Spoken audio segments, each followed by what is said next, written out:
दिल्ली रे उत्तम महांती गुरुग्रामर मेदांत हॉस्पिटल रे चिकित्सा चली गतकाली घरोई हॉस्पिटल रु मेदांत हॉस्पिटल को एयरलिफ्ट करा जायछि। ग्रीन कॉरिडोर रे हॉस्पिटल रु एयरपोर्ट को निया जायथिला।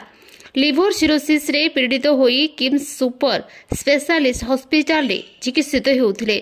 अधिक चिकित्सा पई तांको एयरलिफ्ट करा जायछि। एयरलिफ्ट पई घरोई हॉस्पिटल पक्षरु समस्त सहायता करा जायथिला। सूचना अनुसार अभिनेता उत्तम महांती फिल्मर सुटिंग पाई बाहर को जाइथिले। सेठारे ही तांकर देह हठात खराब होइतिला।